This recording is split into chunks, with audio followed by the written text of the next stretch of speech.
So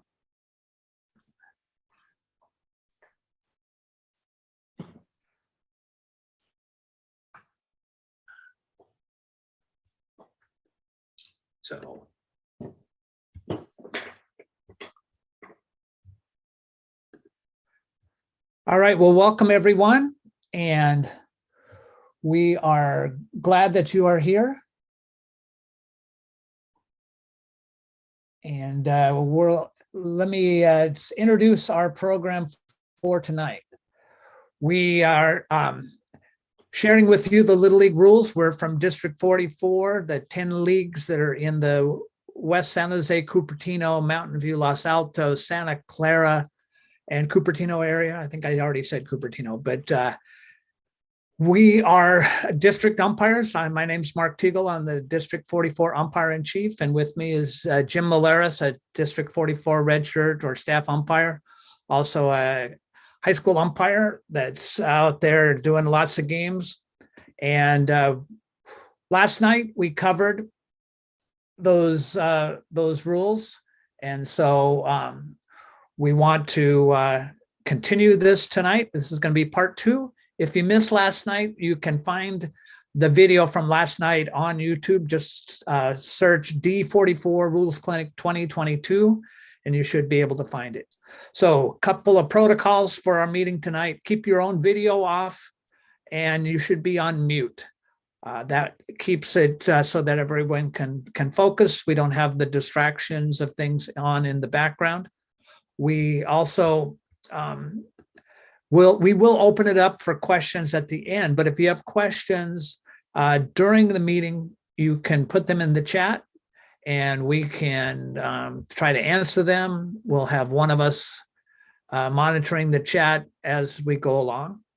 And then we also are going to have some polls where we vote on scenarios, whether a ball's fair or foul, or whether something is a ball or a strike, things like that. And so get ready to vote in those situations. That'll kind of help with the participation as we go along.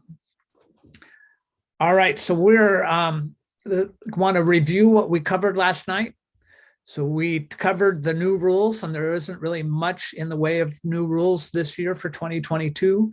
There's a clarification on the new minimum play rule that clarified that you need to finish your at-bat by running the bases if you make it on. You can't be substituted for on the bases or pinch run for if that is your first at-bat in order for you to meet minimum play. We talked about all the different equipment requirements, what's legal for Little League play. We talked about the definition of a pitch and the requirements around pitchers, pitch counts, days of rest, things like that. We also talked about batting and clarified the continuous batting order that gets used at all minor games and a lot of our major games. Talked about your position in the batter's box, thrown bats. Then we talked about some of these basic calls, like the definition of a ball, a strike, foul ball, foul tip, and an intentional walk. And then what makes a ball a bunt?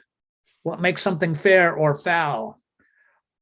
What is the difference between a catch and a no catch? The infield fly rule, and then the local league rule options that your board of directors should be choosing before the season, and questions that you can be asking about that. So that's all what we covered last night. You can find that video on YouTube, but we're going to plow on to the rest of the rules, and we're going to talk about runners. So this is a whole category. Once they're done being the batter runner, once they get on base, then we're going to treat them as a runner. So here's what we're going to be talking about. We have this league option now of courtesy runners for the catcher or the pitcher. When there are 2 outs, they can come on and run for that pitcher or that catcher. That is an option. It's out there. This is different than the special pinch runner rule. It must be a player not in the lineup, or if you have continuous batting order, that player that made the last out can get out there and run. The whole idea there is to get your pitcher ready to be pitching the next inning, getting your catcher, getting his or her gear on, making sure that we keep the game moving. We don't get things bogged down like that. I mentioned the special pinch run rule. We also call it SPR, special pinch runner. So that can only happen if you're batting 9. So you have actual substitutes. So you can take a player who is not currently in the lineup, not currently in the batting order, and they can be utilized as a special pinch runner for any offensive player if they make it on base and they run. For instance, if you have somebody who's maybe not a fast runner and you have a little speedy person on the bench, stick them in there and run. It cannot be used for during continuous batting order because you don't have anybody who is a substitute in that case. There's some limits to special pinch runner, 2 times in a game, only 1 time in an inning, and a player can only be run for once. You can use the same player to run for people more than once, but you can only run for that one player once in a game. Now we're going to talk about the runner's lane. This is that extra line that is on the first base side. It's 3 feet from the foul line, halfway toward first base on up the line. On a 90-foot field, it starts at 45 feet. On a little league field, which is 60 feet, then it is 30 feet. And what we're looking for is on a ball fielded or on a ball like a third strike not caught that is in the area around home plate, we're looking for some things that are going to protect the fielder receiving the throw at first base. It doesn't protect the thrower, and it has to be a quality throw, and it has to actually be thrown. So what we're looking for is the batter runner being outside, either on the inside or the outside of that 3-foot lane, and interfering with the catch of a quality throw toward first base. And it doesn't have to be the first baseman. It could be the second baseman covering, pitcher covering. But if they're outside of that lane and they interfere, we can call that. The penalty is it's an immediate dead ball. The batter runner is out, and all the runners return to their time of pitch base. So let's go on here. We have showing where the feet can be. So the line is part of their lane. So on the top example, that foot, while it's touching part of that line, it's considered to be in the lane. But if the foot is completely outside of the lane, then that person is in danger of interfering. They're not automatically guilty of interference if they're outside the lane. They are in danger of interfering if they get in the way or interfere with that fielder receiving a quality throw. Now, if the batted ball is in that vicinity, then the runner may run outside the lane to avoid the fielder fielding that batted ball, because on a batted ball, the fielder has the right of way. And we'll get into that when we get to obstruction and interference rules. So here is a video, and let's watch this excellent call by this umpire. 3-1. Aaron Sebia hits one off the end of the bat. It trickles up along first, fielded by Big CC. Turn, throw it, and hits the back of Aaron Sebia. And Aaron Sebia is called out because he was running on the inside of that 45-foot lane. And so with that, 1 down. Now I have to say, for Mark Carlson, the home plate umpire, he put his nose right on this play, trailing up the first base line. And if ever an umpire tried to get in a good position to make a call, it was Mark Carlson with this play. And I think he got it right. So you could clearly see that batter runner running on the inside, and he was probably doing it on purpose. But he clearly got in the way of that quality throw towards first base, and he was called out for interference. And had there been any other base runners, they would have returned to their time of pitch bases. So you hear a lot about the base path or the baseline. Was he out of the baseline? The base path is created by the runner, where they're going. Right now, if without a fielder with the ball, the runner can create their own path. They can go looping around. They can go really wherever they want. It's not in their best interest to do so, but that's the base path. There aren't any restrictions. But once we have a fielder attempting to tag that runner, we have established the baseline, which is the direct line from that runner to the base they're attempting to reach. And so at this point, they are restricted as far as how far away from that baseline they can go. They go more than 3 feet from that baseline to avoid a tag, they are called out, and they are out immediately, and the ball remains live. So we are looking for that baseline, but it doesn't get established until we have a fielder waiting or ready to make a tag. And in a rundown, or what some people might call a pickle, we're going back and forth and back and forth. Each time that runner turns around and there's somebody waiting to make a tag, there's a new baseline. It's not that straight line right between those bases.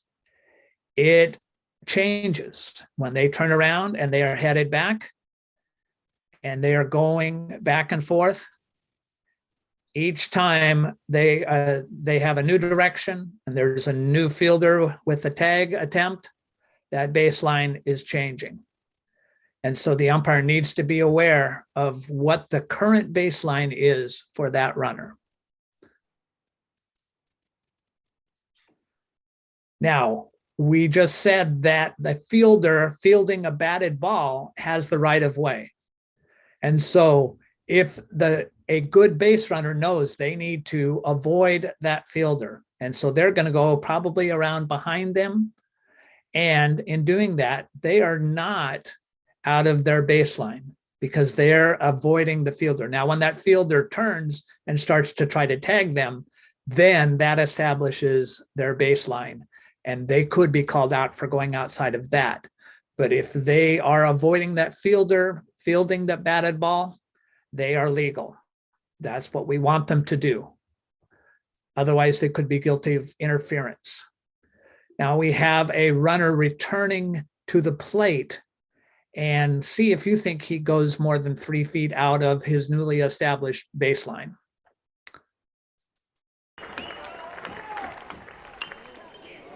Right side, Spoon giving chase, makes the catch. Here comes Coleman from third, the throw to the plate.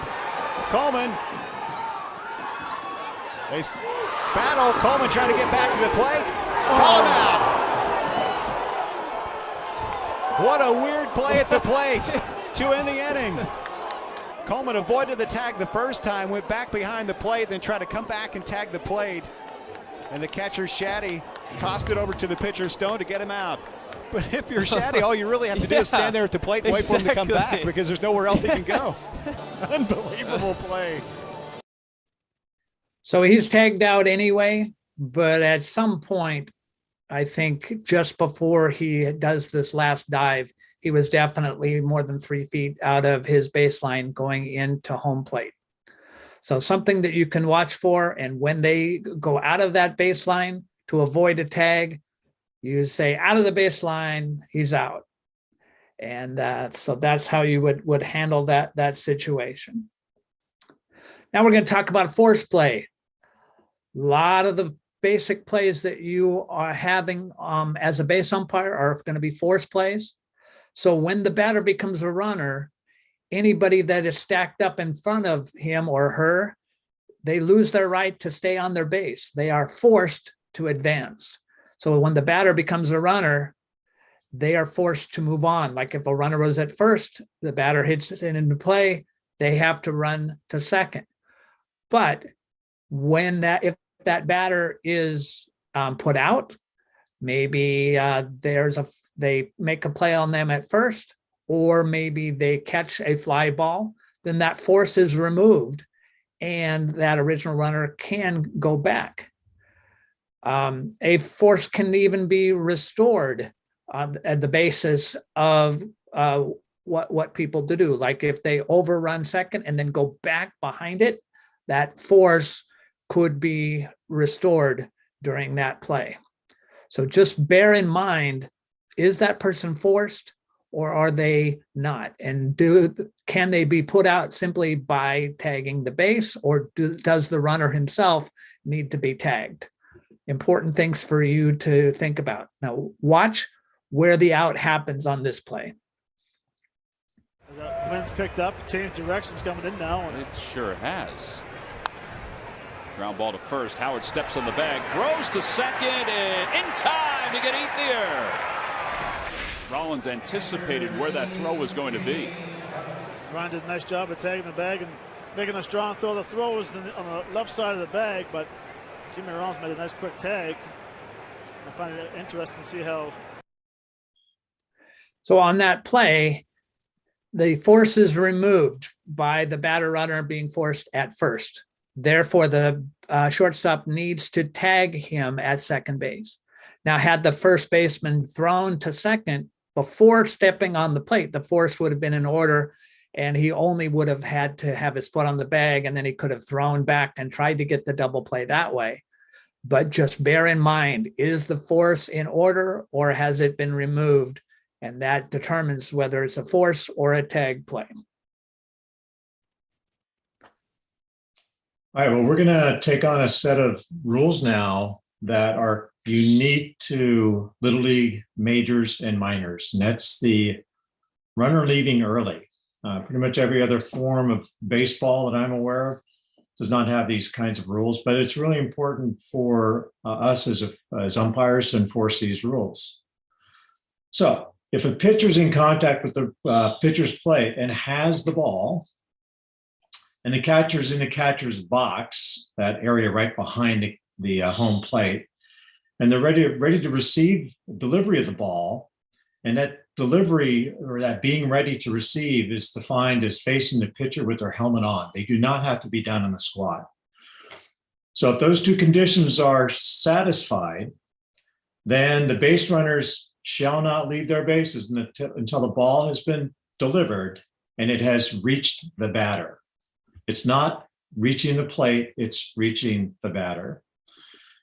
However, it only takes effect once the action of the ongoing play has stopped. So the example I like to use, and this happens a lot in minors, if somebody gets walked and there's nobody on base, oftentimes that batter runner, they'll just run right through first base and keep moving on towards second base and try to force a play. Just because the pitcher has the ball and is on the rubber and the catcher's ready to receive the ball, they still have to, that doesn't freeze the play, does not freeze the batter runner at first base. That's continuing action from the walk.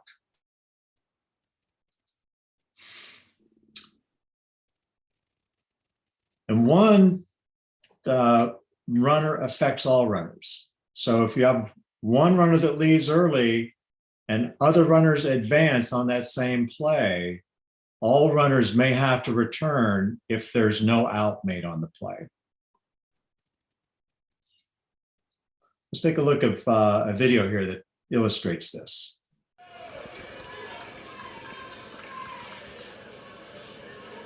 Another 0-2 pitch in the dirt, breaking for the plate, and safe at home plate.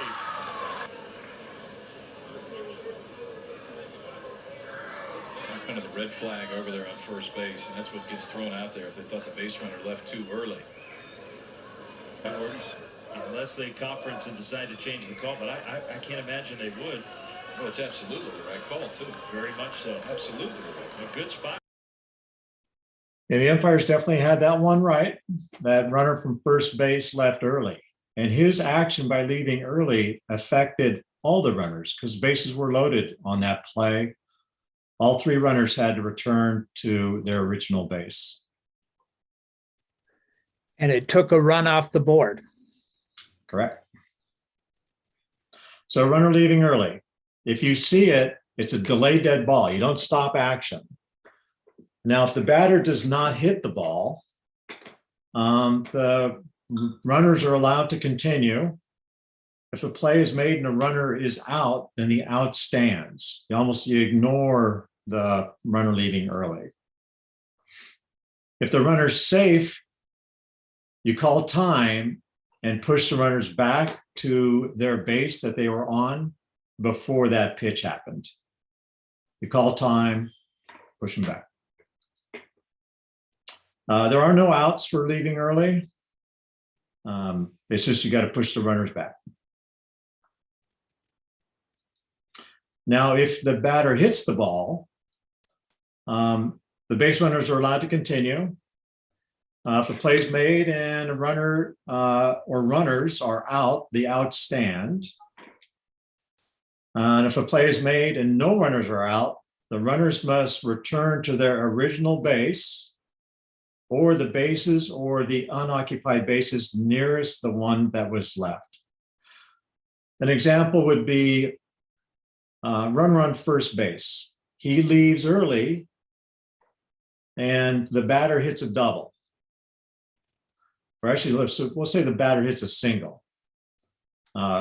If the batter hits a single and the batter runner that was on first moves all the way to third base, you're going to call time, stop the action, and push that runner from third base back to second base. That's the nearest base to where they were originally at the infraction. You can determine the base value of the hit ball if necessary, but normally the ball and the action is going to tell you what happens there.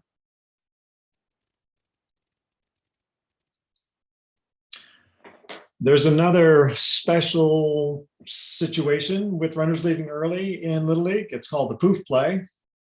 A few unique sets of criteria here.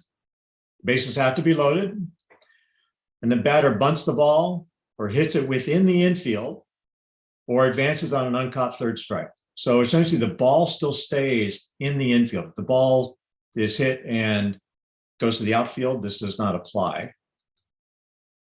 The batter has to reach first base safely, and each runner has to move up one base. So in this situation, the runner that was on third base is simply removed.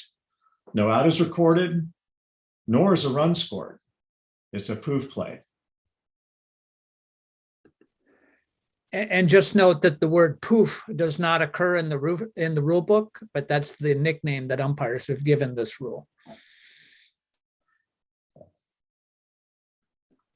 All right, so let's have a situation here. We're going to do a vote on this, so get ready to vote.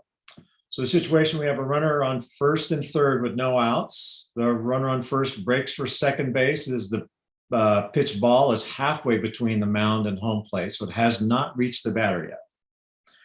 The pitch ball bounces in the dirt and gets past the catcher. R3 breaks for home and is safe, and R1 is safe at second base. So one option is R3 score stands, and R1 is safe at second since the ball bounced in the dirt. R3 score stands, but R1 is out for leaving early. Third option is R3 score stands, but R1 must return to first. And our last option is R3 and R1 must return to third and first because R1 left early. So Mark, you're going to post that poll.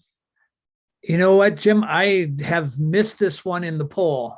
Oh, so I am ill prepared for this one. I somehow missed it in our preparation. So we'll talk through the answers. Yeah. So so let's look at the first one. R3 score stands and R1 is safe at second since the ball bounced in the dirt. The ball bouncing in the dirt has no impact on how we adjudicate this. So that's not going to be the right one. R3 score stands, but R1 is out for leaving early. Well, there's never an out for leaving early, so the second option is not a good one. R3 score stands, but R1 must return to first. Remember, the action of one base runner affects all base runners, so it's really answer 4. R3 and R1 must both return to their original bases third and first because R1 left early. And we used the chat. Thank you, everybody. You're all on top of that. So we'll be ready for that next time. We'll use the chat if we've missed another. Yeah, that's a good thing. And a lot of people got it right. So that's good. And Jim, you got it right too. So good for you. Hey, I've seen that a few times. All right. Base awards. Ball thrown out of play. You get 2 bases on throws on a batted ball.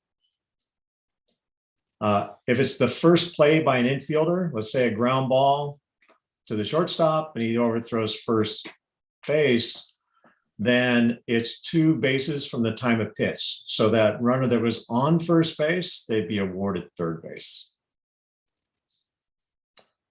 If it's the second play by an infielder or the first play by an outfielder, it's 2 bases from the time of throw.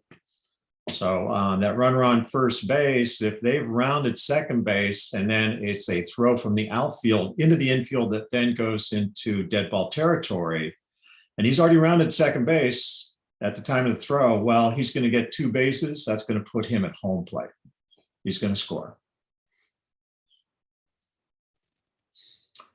Now throws by the pitcher, they're 1 base. If it's a pitch ball or a pickoff play, when the pitcher is in contact with the rubber plate.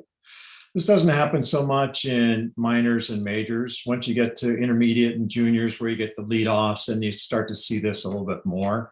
But just be aware that if there is an attempted pickoff and the pitcher is in contact with the rubber, then it's a 1 base award. And it's 2 bases if the pitcher steps off the pitcher's plate. Once they've stepped off the pitcher's plate, they're just another infielder with the baseball. And if they throw the ball into dead ball territory, then you award 2 bases to any base runners that are on base. And Jim, if I could interject on the throws on a batted ball, the second play by an infielder, 2 bases from the time of the throw. Make sure that you understand that it's not when the ball goes out of play, but it's when the ball was thrown that determines the placement of the runners. So you have to be aware of where the base runners are when a ball is thrown that you judge is going to go out of the playing field. And this is not a ball that just goes to the fence and stays in play. That one you just play. But this ball has to go over a fence or over that line into an out of play area. And then we kill the play and we award the appropriate number of bases. Thanks, Mark. And if you have any questions about what dead ball area is, go to last night's YouTube and there was a section on the dead ball area. All right. All right, we're going to jump into interference versus obstruction. And on this, don't listen to the TV announcers because they often call obstruction interference and they often call interference obstruction. Although most of the time they just call everything interference. And there is a difference between these two. So we're going to look at the differences. The batter has the right of way to swing at the pitch without being interfered. So the catcher can interfere with the batter.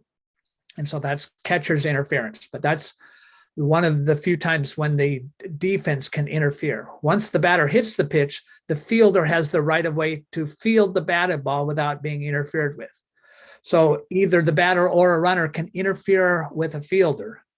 And so if you can be called out for interference as a runner when you interfere with a fielder fielding a batted ball. And then the runner has the right of the way to advance without being obstructed if the fielder does not have the ball. And so any fielder that's just in the way, that is obstruction. So most of the time it is the offense that interferes and it's the defense that obstructs, with the exception of catcher's interference. Although in high school, they do call that catcher's obstruction. But we're not doing a high school rule thing right now. So just bear in mind which one is interference, which one is obstruction, and we'll go into the circumstances of these and the awards or the penalties for them. So obstruction, That's when the fielder who does not have the ball impedes the progress of any runner. They don't have to make contact. They do not have to, they just need to be in the way. They need to, if they slow down that runner, if they cause them to change course from their natural path toward that next base, they are guilty of obstruction. In Little League also, we can have obstruction for a fake tag. And let me give you an example of that. Somebody hits a triple and the shortstop stands at second base and pretends like they have caught the ball and are waiting to make that tag. If they're doing that and they don't really have the ball, they're causing that runner to slow down or maybe even slide into second instead of having the chance to continue on to third where they might have had a chance for that triple. That is impeding the runner, and that in Little League is considered obstruction. The right to the baseline belongs to the runner unless the fielder has the ball. And in Little League, they have to have the ball in their possession. This is a little confusing because the rules in the major leagues are different. In the Major League rule book, upon which the Little League book is based on 99% of the time, the catcher cannot block the pathway of the runner unless he's fielding the ball or when he already has possession of the ball. In Little League, it just says if the defensive player blocks the base or baseline clearly without possession of the ball, obstruction shall be called. So there's no in the act of fielding that is in the Little League rule book. The fielder either has the ball or they don't. If they're about to get the ball, but they are obstructing, that's obstruction, and you can call it. It's cut and dried, but it's still a judgment call. The umpire needs to look and see where that fielder is if they're impeding the runner when he doesn't have the ball. Obstruction is broken down into two types, named after the letters in the rule book that describe the rule. So type A is there is a play being made on the obstructed runner, or it happens to the batter runner before touching first base.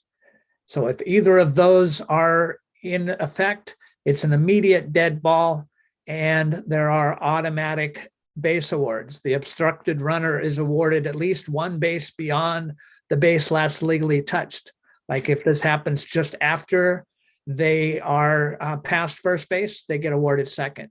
And the umpire can judge where to place the other runners because that obstruction interfered with their ability to run the bases. Umpire awards the bases that they think they would have gotten had the obstruction not taken place. But the big difference here is that it's an immediate dead ball and there's automatic placement of runners. Type B is a little bit different. Here's an example of type A obstruction, and let's watch this play. Rucker lines this one into right. It's going to get all the way to the wall. Let's see if that speed from Osborne will pay off. He's being waved in. Here he comes. Play at the plate. Collected at the plate. Safe at the plate. He's calling him for blocking him, and he's giving him home plate. Blocking. He's going to call obstruction, but I don't know how you do that on that play when he was going for the ball. He was going for the ball. That was a great play by Austin Peretti. You're an infielder. The fielder has the right to go get the ball. The answer is the runner is safe, obstruction by catcher. And here's why. Whereas Major League Baseball rules say the baseline belongs to the runner and the catcher should be there only when he is fielding a ball or when he already has the ball in his hand. The Little League rules say if the defensive player blocks the base or baseline clearly without possession of the ball, obstruction shall be called. The confusion comes with the fact that Little League removed the condition allowing the runner to be blocked if the fielder is fielding the ball. So despite what the announcer said, this catcher was guilty of obstruction. You could see that he impeded the base runner clearly before the ball was in the possession of that catcher. And so this would have been type A obstruction. He's awarded that next base and he's safe at home. But bear in mind that obstruction can happen anywhere the base runners are running, coming into any base, in between bases, and just to be alert for that. It happens a lot. It happens a lot in youth ball, happens in minors almost constantly. So just be aware of it. Now, here's another obstruction play. Who has the right of way running the bases? He gone. And they get him in the pickle. Boy, run him, get him going. There you go. Now put it on him. All right, Torrey. Now, what's he gonna say? He ran into a he guy grabbed without the him. ball. He grabbed him. What? What in the world are you doing, darling? Torrey knows he probably got away with one here. So he doesn't have the ball there. Number 32, Dunn, doesn't have the ball, and the base runner has no path to go back to his base. So that is obstruction.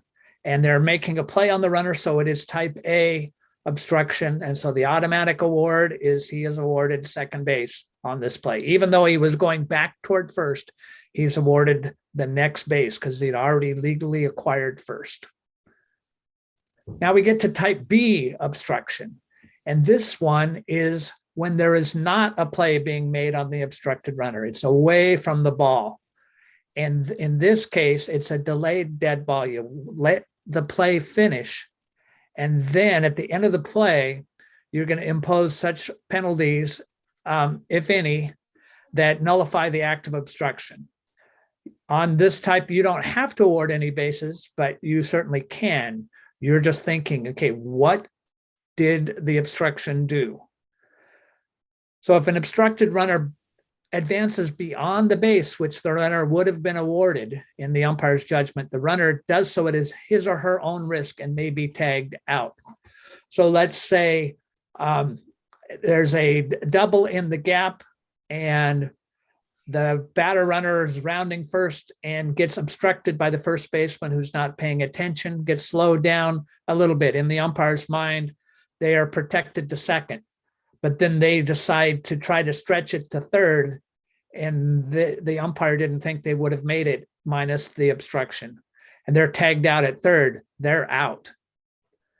On a similar play, they get obstructed rounding first by the first baseman, and it slows them down considerably. They are out by a step at second base. In that case, you would probably then protect them into second, award them second after the end of the play, even though they were tagged out. You would say, time, we had obstruction. This runner is awarded second base. So it doesn't necessarily have to be contact. It just needs to be an impeding of that runner. Let's watch this play and see the obstruction by the first baseman. That's the hand that we're all dealt, and there's a shot into right center field. There's Payton, can't get there. A base hit and a good start for the Yankees. Maybe. Not a good start. Goodbye, Knobloch, one away. What a play by Jay Payton on the first pitch. Knobloch rarely swings at the first pitch. And now there seems to be a problem. I think there is interference called on Todd Zeal, the first baseman. If you do not have the ball, you can't get in the way of the runner. Lee Mazzilli argued about it immediately, and here's Bobby Valentine. Knobloch taking a fruitful chance, a great play by Jay Payton. But Zeal makes him go around him at first base. He didn't. So there, no contact being made, but obviously the batter runner's path he had to make a little detour, and that caused him to be out right at the plate.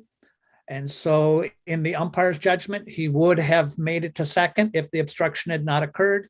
And so he is awarded that. But also know that only the umpires are looking for this. The players, nobody noticed. Everybody's watching the ball. Manager can't believe that his great defensive play by his right fielder gets negated by the umpire here. And they get mad, but the umpire had it called. We had obstruction. It was away from the ball, was not an immediate dead ball, it was a delayed dead ball, and he is awarded second. That's one of the ones to watch for is that. Now here's a little bit of a complicated play, and I think we do have the poll for this one. So let's pick up. I'll run it a couple times.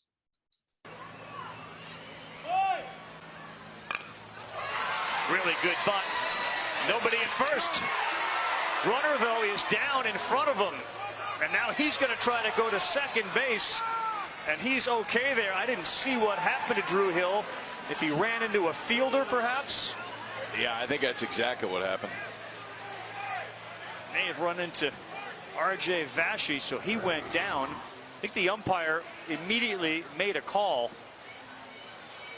But the play continued. You can see the first base umpire getting involved. But yeah, he ran right into him as Vashi went in to try to field the ball. Actually, we saw that twice with the replay. So why don't we go? Yeah. So here comes the poll. So where do you place the batter runner and R1? Keep them at first and second, or award them second and third? So go ahead and vote on those. And thank you for voting. And here are the results. So the umpires basically are playing fantasy baseball. They have to think what would have happened had that obstruction not have happened. And in this case, there was an overthrow on the play at first. And so those runners most certainly would have made it to second and third. And so that is a good call there. You just need to be watching. With 4 umpires or 6 umpires, like in this situation, it's a little easier. With 2 umpires, this is why we train you to be looking for the touches, looking for plays around the bases when they're around fielders, because you have that potential for obstruction. So just remember, type A obstruction, immediate dead ball, automatic base awards. That's if there's a play being made on the runner. The difference with type B is no play being made on the runner, delayed dead ball, and the runner's placed according to umpire judgment. All right. Now we're going to take on a whole group of interference items here. We're going to start with catcher's interference. And catcher's interference is the one time where the defense interferes with offense. Mark just walked through obstruction, which is usually the term used with defense impeding offense, but catcher's interference. And this is when the catcher interferes with the batter's swing. It's a delayed dead ball, and the batter is awarded first base if the ball is not put in play. Now, there could be catcher's interference and the batter hits the ball over the wall. We don't want to take that home run away from that batter. But if the batter reaches first base and all other runners advance at least one base, then the interference is ignored. And the manager has an option to take the penalty or the outcome of the play. All right. So let's watch a video of catcher's interference, and we'll vote on this one. Chopped slowly up the first baseline. Gardner scores. Ellsbury is tagged out, and the Yankees lead 3-0, but let's see. Catcher interference, Michael. Immediately, Ellsbury obviously feels the glove. Watch here. Yep. Back at the ump. So, dead ball. Gardner back to third.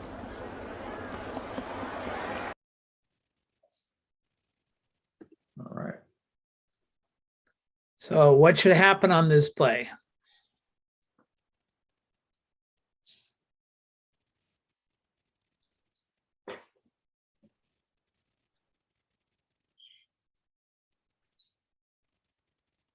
Or oftentimes a manager will trade an out for a run any day.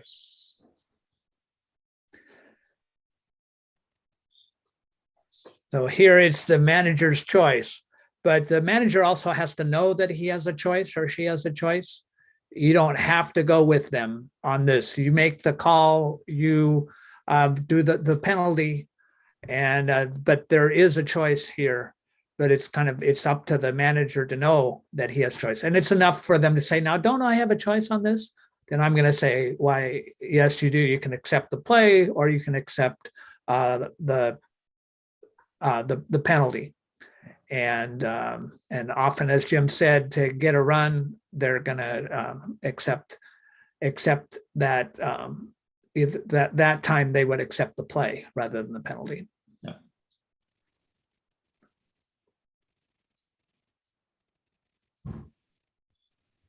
Interference where the runner interferes with a fielder.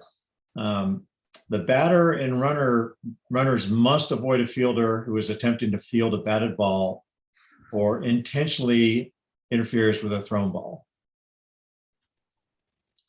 It's an immediate dead ball.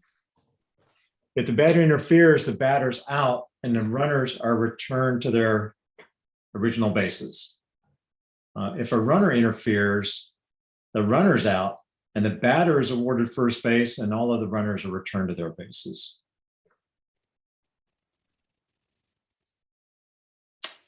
Now, converging fielders, more than one infielder could have an opportunity to make a play on a ball, but only one is going to be protected. And you have to decide which one has the best opportunity to make the play. And you, in your mind, are going to protect that fielder from contact by the runner. The second fielder converging on the play is not protected. So let's take a look at this example. Left and having to reach over, so maybe setting up more down the middle helps. Big bouncer, tough play. Gregorius has it go off. Another look, high chopper. Gregorius, the only thing you can think about is barehanding, but that doesn't matter. It was really the collision with Headley, who was legitimately trying to get there to make the play. Lindor at the last minute tries to adjust, but it's incumbent on. Good example of where we had converging fielders. The shortstop and the third baseman both had an opportunity to make a play on that ball. You as an umpire have to decide which of those two have the best chance of making the play. Me, if I'm the umpire, I'm going to protect the third baseman, just given the angle. The shortstop came up and took the ball because of the interference. The third baseman was on the ground. But I would have been protecting the third baseman in that regard. That's a clear interference. That runner's out.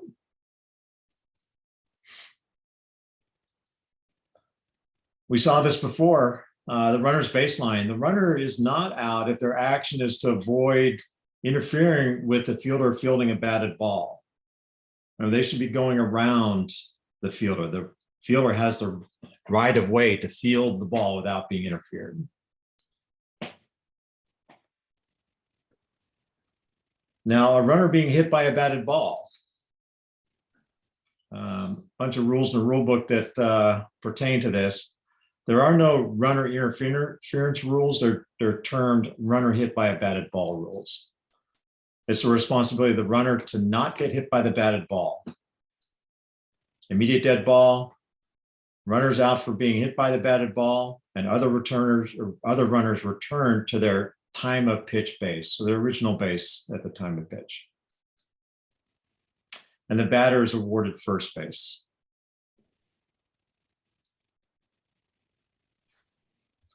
All right, we're going to have an opportunity to vote on this play, so get ready. Drafted and signed by the Phillies in 2008. That hits the runner. And the lot going on. Let's look at that one more time. We've got a runner on first. Drafted and signed by the Phillies in 2008. That hits the runner. And the runner on first gets hit with the ball. They field it, and they make the play on the batter runner. A lot going on there. Let's see how we vote on this. R1 is safe since the defense was able to get the batter out on a force at first. R1 is out for interference, and the batter is out on a force at first. R1 is out on interference. The ball is dead, and the batter is awarded first base.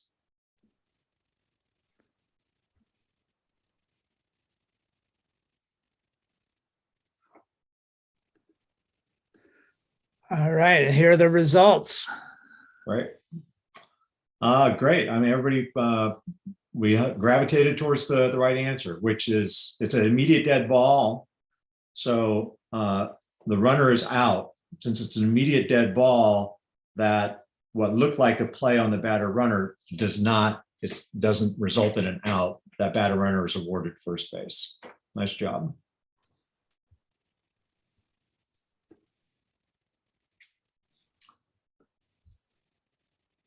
The runner is not out, so exceptions to this. If the ball is first deflected off a fielder, so the ball can hit a runner after it's been deflected by a fielder. If the batted ball goes through or by a fielder and touches a runner immediately in back of that fielder. Now it has to be pretty close, right immediately in back of the fielder. Can't be a long way away from the fielder. And like I just said, in making that decision, you have to be convinced that the ball passed through or by the fielder, and then no other fielder had a chance to make a play on the ball. So if there's another fielder that's just in back of the batter runner or back in back of the runner, pardon me, then that could still be interference. So the runner is not out if the ball is deflected. So here's an example. It's the fielder, careens off the shin and hits the runner. That runner is not out. The runner's in back of the fielder. So when the ball goes through a fielder, in this example, it went through the legs and then hit the runner in back of the fielder. That runner is not out. Or if it goes by, the ball is within an arm's reach of the fielder and then hits the runner, that runner is not out.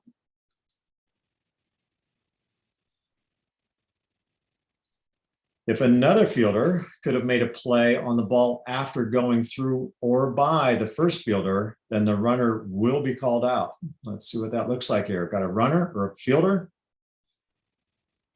Ball goes by them, hits the runner, and there's a fielder ready to make a play on the ball in back of the runner.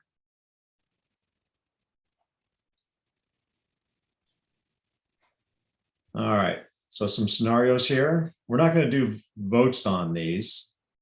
We have a runner who gets hit by the ball in front of the fielders. That runner's out. The batted ball hasn't passed an infielder yet. In this scenario, we got two fielders. The ball goes between them at a pretty good distance also. That's not real close. The runner's out because the ball passed the infielders, but it wasn't in an area that they had a legitimate chance of making a play. Remember, it has to be within an arm's reach of the infielder. That batter or that runner's out.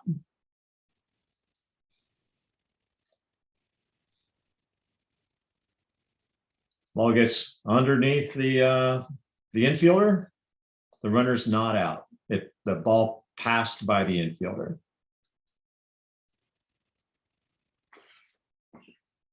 Right. So runner interference on a thrown or batted ball. On a thrown ball, a runner's out only if he or she intentionally interferes with the throw. There has to be intent. A double play may be called. On a batted ball, a runner's out if he or she collides or hinders a fielder who is attempting to make a play on the ball, whether it was intentional or not. So on a batted ball, intent does not play into it. Now, interference can be physical. It can be visual, like getting in the way of the fielder's ability to see the ball, or it can be verbal. shouting at the fielder as you're running by. Also on a pop-up that's near a base, the base runners can still stay in contact with the base, but they must try and avoid the fielder. Get to the side of the bag away from where the fielder is going to make a play. You're not protected just because you're on the bag.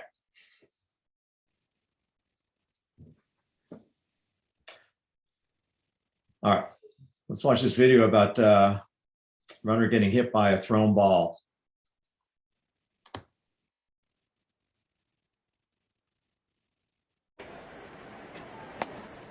Oh, throw to first base, and it hits Jung Ho Kang. Well, who was he throwing this to?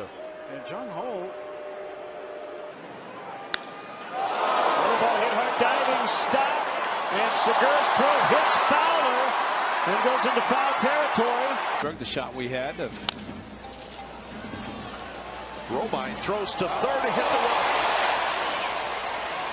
Wow. Let's hope Vogt is okay. Now he Drive to right center field. It's down for a hit. Nunez will round second, head to third. Chisenhall's throw is not in time. It hits Nunez and runs toward home plate. Sogard, a line drive, caught at second, throw back to first, and Franson missed it, and it goes into the dugout, and that is a huge break for the A's.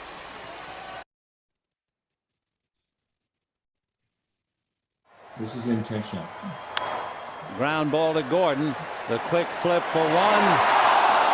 And the ball gets away. And let's see whether, yeah, they're going to call interference on Segura. Protesting, reviewing. Here's the feed. And as Rojas turned with the hand up, Segura interfered with the throw. No doubt about that. So the first 5 of those videos were all examples of unintentionally getting hit by the ball. They're just bad throws, errant throws. The ball is live, but there's no penalty against the runner. In the last example, that runner going into second base purposely tried to interfere with the throw, tried to touch it with the way he was reaching his arm up. So that is interference, and you can get a double play on that. If you believe that there is a possibility of a double play on that ball, then you can call the batter runner out at first base on that, and that's what that umpire did. Yeah. So Jim, on that play, that the runner from first was already out. He was out on the force before he committed the interference. Oh. And so the only out you can get is of that batter runner.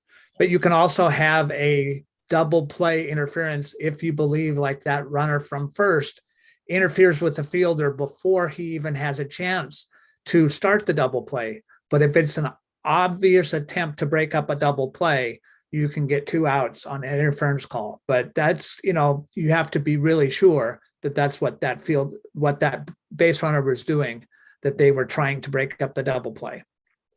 Thanks. Batter interference. Batter's out for illegal action when interfering with a catcher's fielding or throwing by stepping out of the batter's box, making a movement that hinders the catcher's actions at home plate or the catcher's attempt to make a play on a runner, or failing to make a reasonable effort to vacate a congested area, typically around home plate, when there's a throw to home plate and there's time for the batter to move away. It's a delayed dead ball. If the runner is retired, then interference is ignored. Otherwise, the batter's out and runners return to their original bases. So batter interference. Let's watch some videos on these. This is stepping out of the batter's box.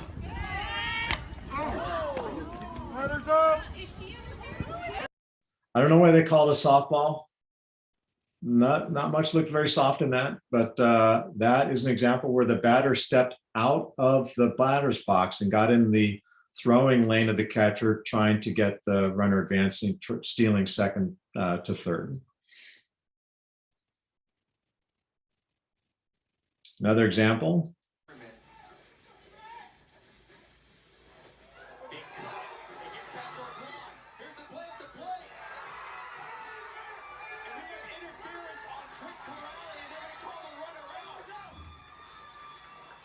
Corrali didn't know where to go, I don't think, here, Keith.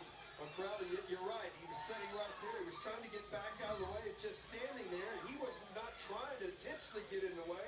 But So here, the batter stepped out of the batter's box. He stepped in the lane between the catcher and home plate and interfered with the opportunity to make a play on the runner advancing from third base.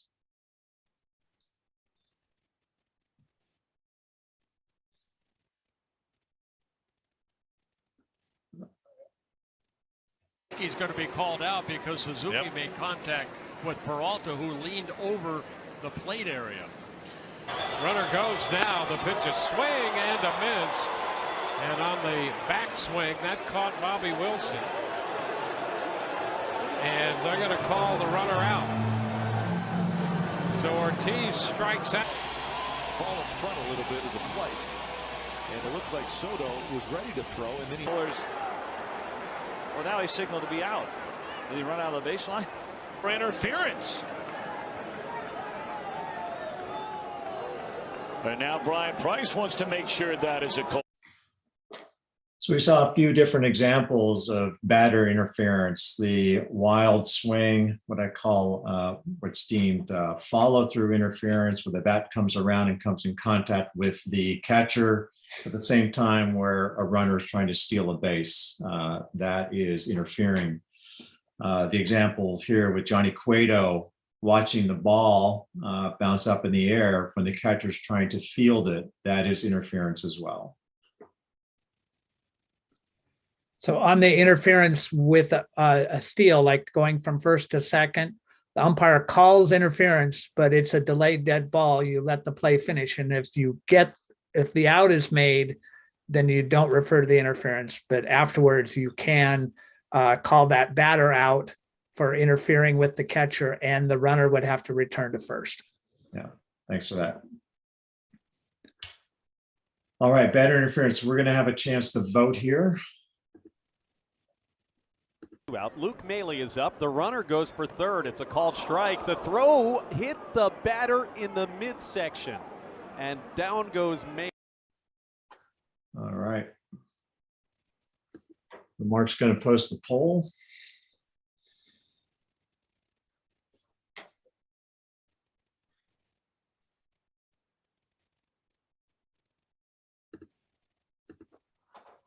All right, we've got really good take on number 2, which is the batter is not out. He didn't step out of the batter's box. That's just a bad throw by the catcher.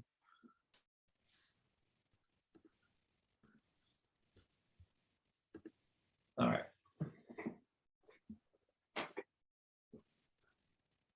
And let's watch another video here. The last 400 season. It was DiMaggio that was named the MVP. Nick Ahmed swings at the first Maeda pitch. And A.J. Ellis runs into the back of Ahmed. And it will be interference on Nick Ahmed as Ellis went out to field that ball. And Ahmed was in his way. The fielder has the right of way to field a batted ball. Yeah, that ball hawking by the batter at home plate got in the way of the catcher trying to make a play on the ball. That's batter interference, and the batter is out. So just on those plays, think who has the right of way in this. On a batted ball, the fielder has the right. On any other thing, unless the fielder has the ball, the base runner has the right of way. And so just keep that clear in your head, and you'll do well. So here's another specialized Little League rule. You might hear sometimes there's a must slide rule in Little League. There is not. There is a must slide or attempt to go around rule, and it has specific requirements. The fielder must have the ball in his or her possession, and the fielder must be waiting to make the tag. Otherwise, there is not a requirement to slide or attempt to go around. So you can slide in legally, or you can go around them in a way that's not going more than 3 feet out of the baseline. Or you can try to go back to your previous base, or you can just give yourself up. we don't want is that collision. And this is an attempt to legislate that we can't plow into the fielder to try to dislodge the ball in the way that baseball used to be played. So there you have options. You don't have to slide. You can attempt to go around. You can go under or beside or over in some cases, although I don't encourage that. But if that fielder has the ball and they're waiting, the best thing, they're dead to rights and they can just be called out there. Now, if the fielder does not have the ball, then that requirement goes away. But there still is a requirement to avoid a collision, and there still can be an unsportsmanlike behavior of somebody. Anytime you see a base runner lower their shoulder and try to plow into that fielder, we have a problem. So here is this play. You can see where the catcher was. Were they impeding the runner before they had the ball? Did the runner need to slide or attempt to get around? Was it unsportsmanlike conduct for the runner? Do you call them safe or out? Does the run score? Now note that somebody could be guilty of an unsportsmanlike collision and still be obstructed and still be safe. So in this case, my call would be that it's obstruction, the base runner is safe at the plate, and the player is ejected for unsportsmanlike conduct for plowing in. So he probably should have slid, probably should not have been in a position to be colliding. But just because of that colliding, because the catcher did not have the ball, was not waiting to make the tag, does not meet the requirements for the out under this rule. And so it gets a little complicated. Very often, everything's happening at once, and it doesn't meet the requirements of this rule. Now, had the ball gotten there a little bit sooner, then it would have been different, and then this player would have been able, you would have been able to call them out. All right. So we're talking about appeals. An appeal, according to Rule 2.0, and that, remember, that's where all the definitions are in Rule number 2, is an act of a fielder claiming a violation of the rules by the offensive team. Often this is a missed base, or this is a failure to tag up or to retouch on a batted fly ball. And if you don't touch those bases in order while advancing or returning, then the defense can appeal. And there are restrictions here. No runner may return to touch a missed base after the following runner has scored. So you lose your opportunity to go back and correct a mistake after a runner behind you has scored. And when the ball is dead, no runner may return to touch a missed base after they have advanced to and touched the next base.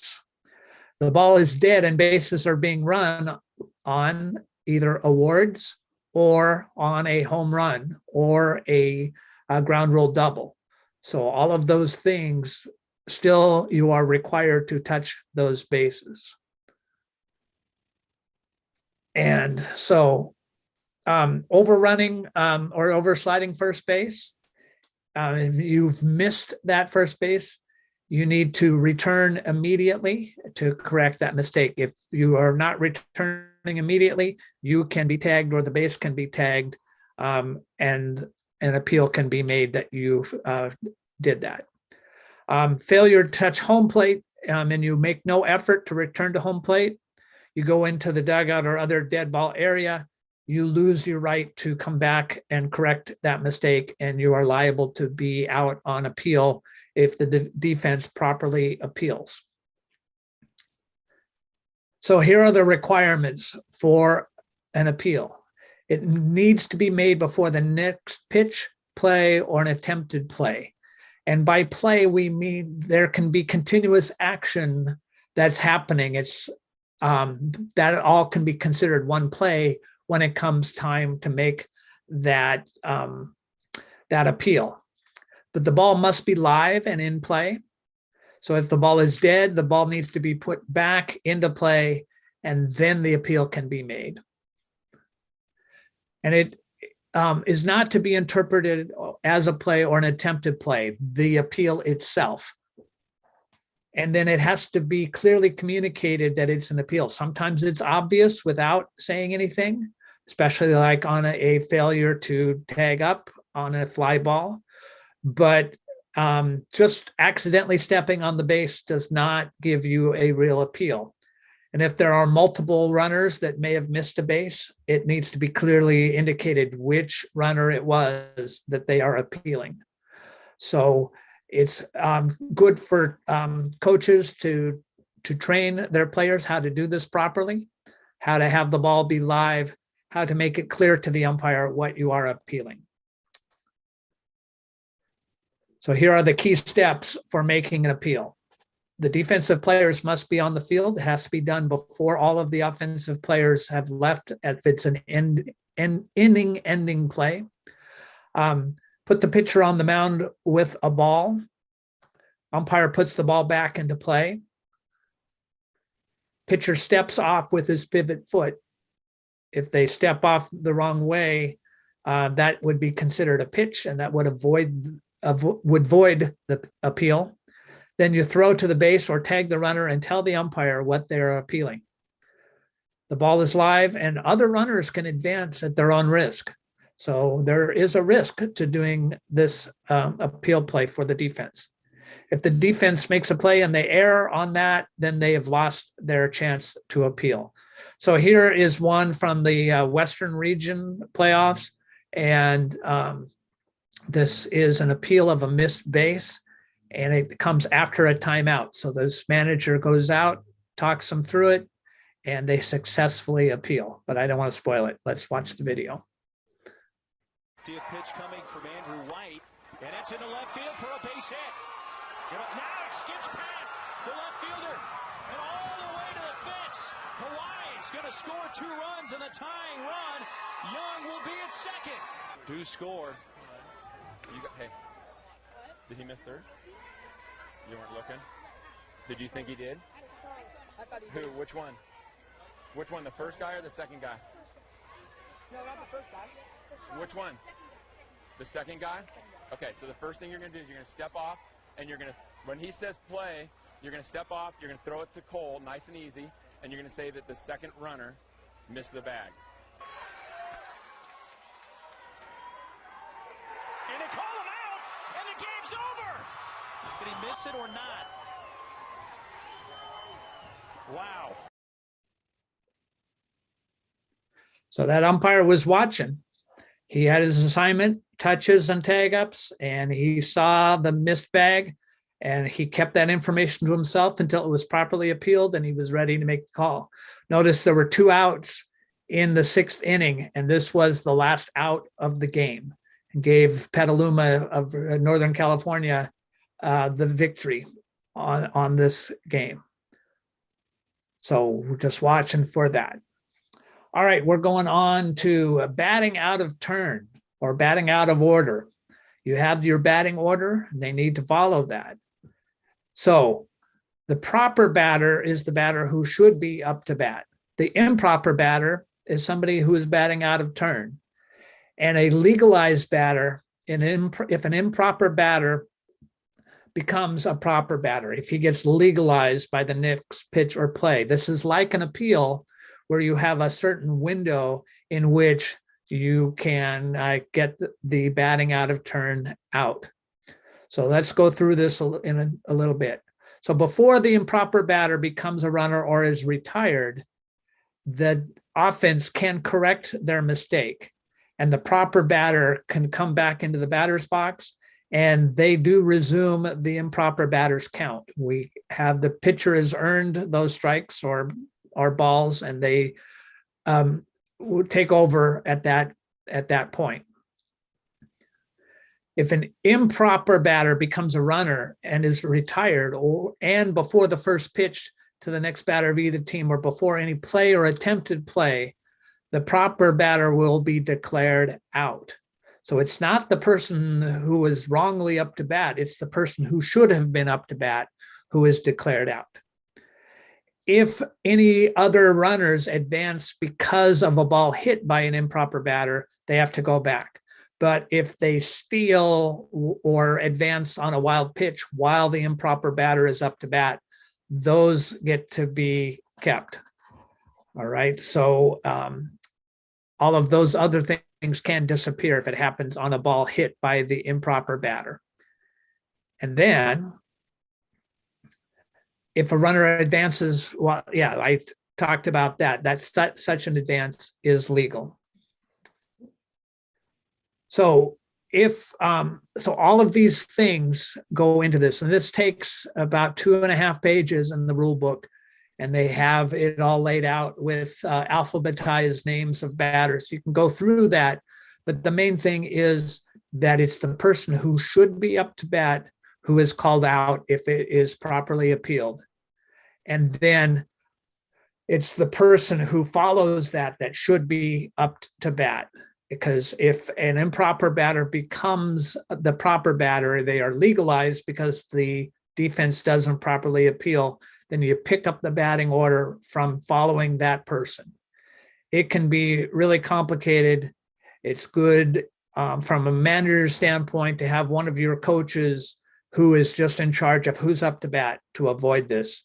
Make sure that everybody knows that they need to bat in the proper order. I think that brings us to the end of the rules we're going to cover in our 2-night session. Now we're going to spend a few minutes on game management. It's one of the key things that umpires are in charge of. And it starts with the plate meeting. So the plate meeting includes the umpires and managers, obviously, and it should happen 5 minutes before your scheduled start time. So if you've got a noon first pitch, well, your plate meeting starts at 11:55. The game coordinator should be there at the plate as well if you've got 2 youth umpires that are umpiring the game. And all players should be off the field and in their dugouts. That's really important. There's an acronym that we use. It's called LEGS. The L stands for lineups. So you start with collecting the home team lineup, reviewing it, making sure you've got names and numbers for all the players. And it's the player name, not their number, that sets the batting order. And you want to ask each coach, are your players properly and legally equipped to play in accordance with Little League rules? If they say, I sure hope so, or I don't know, then you ask them the question again. You have to ask the question until you get a yes response from them. That puts the onus on them for making sure that they are properly and legally equipped to play. The E in legs, it stands for equipment. And we just talked about that. Are your players properly and legally equipped to play? By the way, players must not wear jewelry. Ground rules, that's the G in legs. So go through the ground rules of the field that you're playing at.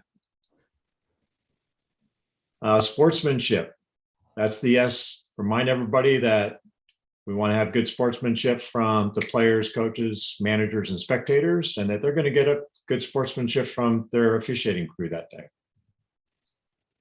And try to get it done in 2 minutes or less. I mean, make this fast. That's our plate meeting. We talked earlier about a continuous batting order. Continuous batting order, you're going to get a lineup card that has all the players that are there. It's going to be 10, 11, 12 players, and that's the batting order for the day. A bat 9 lineup card is a little bit different and a little bit more complicated, but not too complicated. And starting 9 players are listed at the top. Once again, their name sets the batting order, not their number. If the coach has written down a number incorrectly, it doesn't matter as long as the name is in the right order. You want to have the designate who the pitcher and catcher are at the start at a minimum. Know who they are. List your substitutes below, not to the right of the starters. If you get a lineup card where the coach has listed the substitutes to the right of the starters, just remind them to list them at the bottom for their future games. But take what you've been given. Don't spend time having them rewrite a card for you. Also note who the ineligible pitchers are.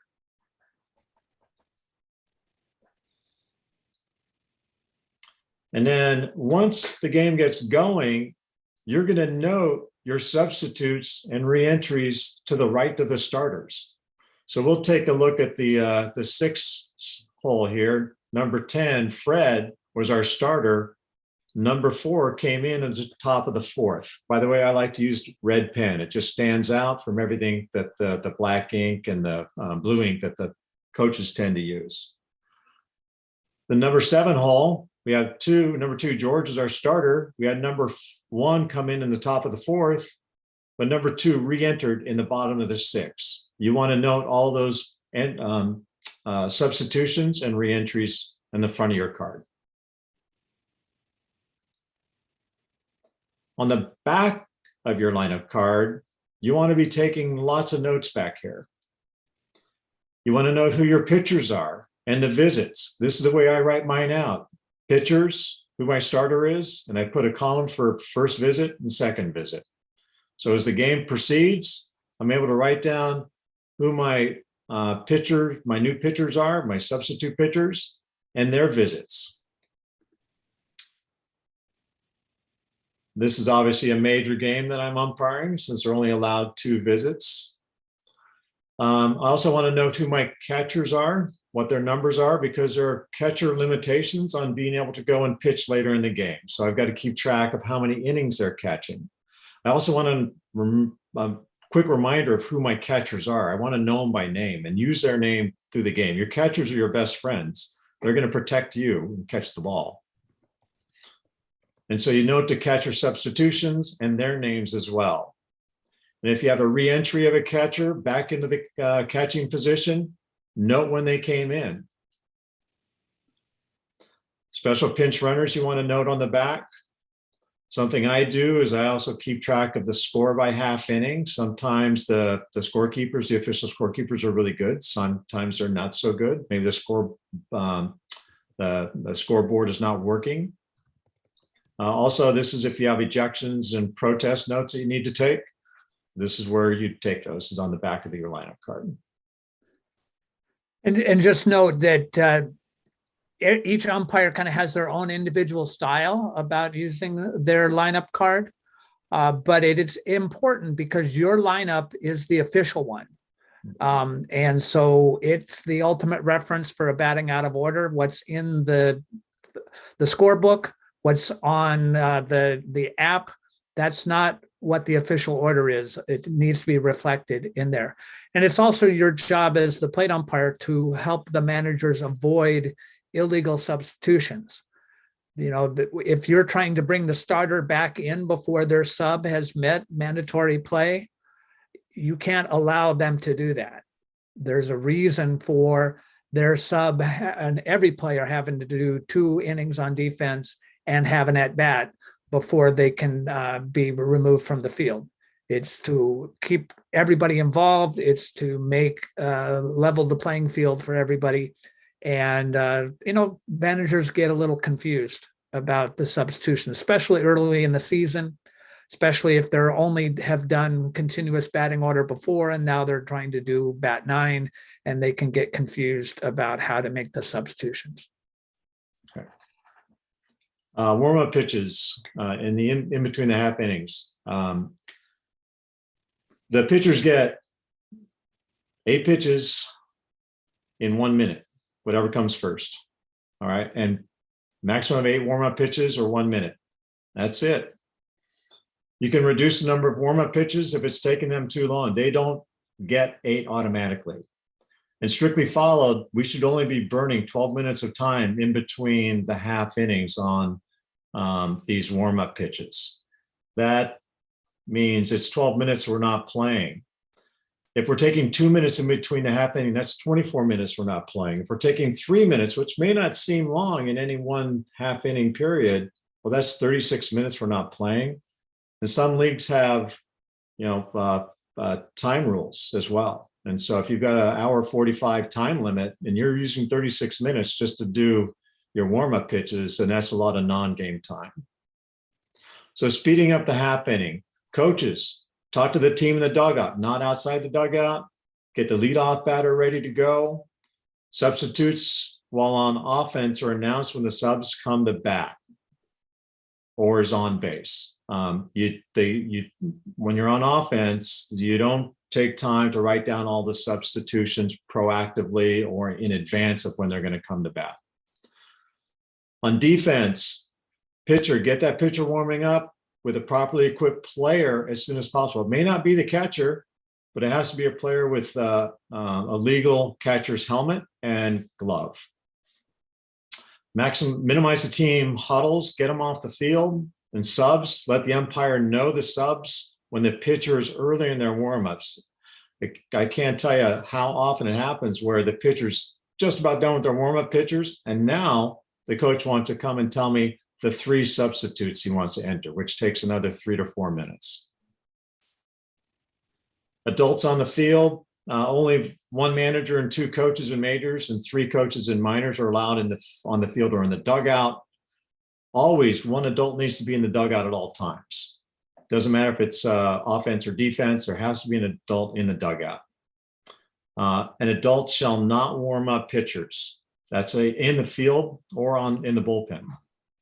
Managers and coaches must stay in the dugout while their team is on defense. There is an exception in minors where a manager or coach can be on the field for instructional purposes. With minors, I would limit this to 1 coach on the field, arm's length distance to the entry to the dugout.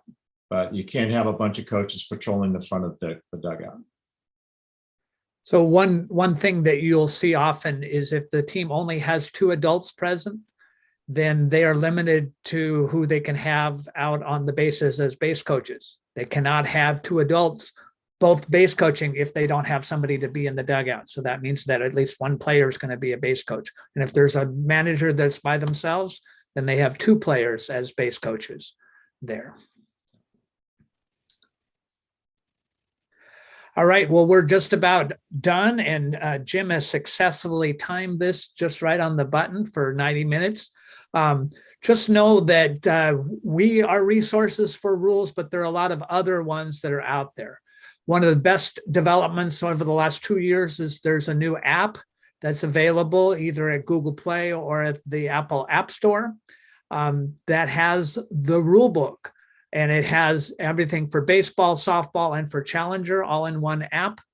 And it's searchable, and it's a very low price. I think it's like $2. And once you have it, it automatically updates with the new rules for the next year. So I bought it last year, and as soon as the new rule books were out, my phone already had it, and I'm ready to go. Look at that website, littleleague.org, and that's a portal to a lot of things, a lot of resources. There's a page there just for umpires. You can get a lot of information. There's also one that we don't have listed here called Little League University, where there are training videos about plays for umpires. You can join the umpire registry, and this is a free service now. It used to have to be some money, but you can get a lot of training through the umpire registry, access to case books and things like that. You can also buy equipment and things through the umpire registry. People ask where to get umpire gear because it's not very much at Dick's Sporting Goods. It's better to go online. There's some websites there. Honig's used to be kind of the #1 supplier, but they've been supplanted by Jerry Davis and Ump Attire. But there's some good deals on umpire gear available on Amazon and other websites. Shop around and you should be able to find the stuff that you want. If you're serious about umpiring, it's good to buy your own gear. Get your own chest protector, your own shin guards, your own mask. That way you can show up to the field and you don't have to worry about gathering the equipment. Youth umpires, most of the leagues are going to supply that for you. And it's there for adult umpires too. But I very early on realized the benefit of having equipment that somebody else hasn't sweated on for doing my games. Encourage you to just keep learning, keep going after all this information, watch games on TV, think about the rules, think about the way things have been interpreted, talk to other umpires. If you know an experienced umpire in your league or know one of us, one of the red shirts, ask questions, hit them up, talk baseball. We love to talk situations, talk about the rules. It's a hobby for us that takes way more of our lives than we probably realize, but it's fun for us to think about that and doing that. So here's a summary of what we covered tonight. We covered everything about the runners, about the baseline, the base path, the difference between those two things, about runners interference, runners leaving early. One thing we did, we did talk about when the runner can leave the base, right? And that's something that you are looking for as a base umpire in majors and below. We talked about base awards for a ball thrown out of play, the difference between from a pitcher, whether it goes out from from the pitcher's plate or when they step off, and the time when it's be from the time of pitch or from the time of the throw, important distinctions there. We talked about obstruction and interference. With obstruction, type A, with a play being made on the runner and or before they touch first base, and that's an immediate dead ball and an automatic base award, or type B, with no play being made on the runner, and it's totally up to the umpire's judgment of what should be awarded. We talked with interference about runners, batters, catchers interference. We talked about the Little League rule of sliding or attempting to go around when the fielder has the ball and is waiting to make the tag. We talked about appeals and batting out of turn. And then we finished up with game management. So we're going to stick around. We're going to open it up so that people can turn on their microphones if they want to ask questions. And if you want to continue to hang around, but we're done. If you missed anything, look for it on YouTube under D44 Rules Clinic 2022. It will be there. And we thank you for being here tonight. And a special thank you to Jim Malaris, who did a lot of the work on this. I just came along for the ride and talked too much. But we're glad for all the great umpires that we have, and we just need more of them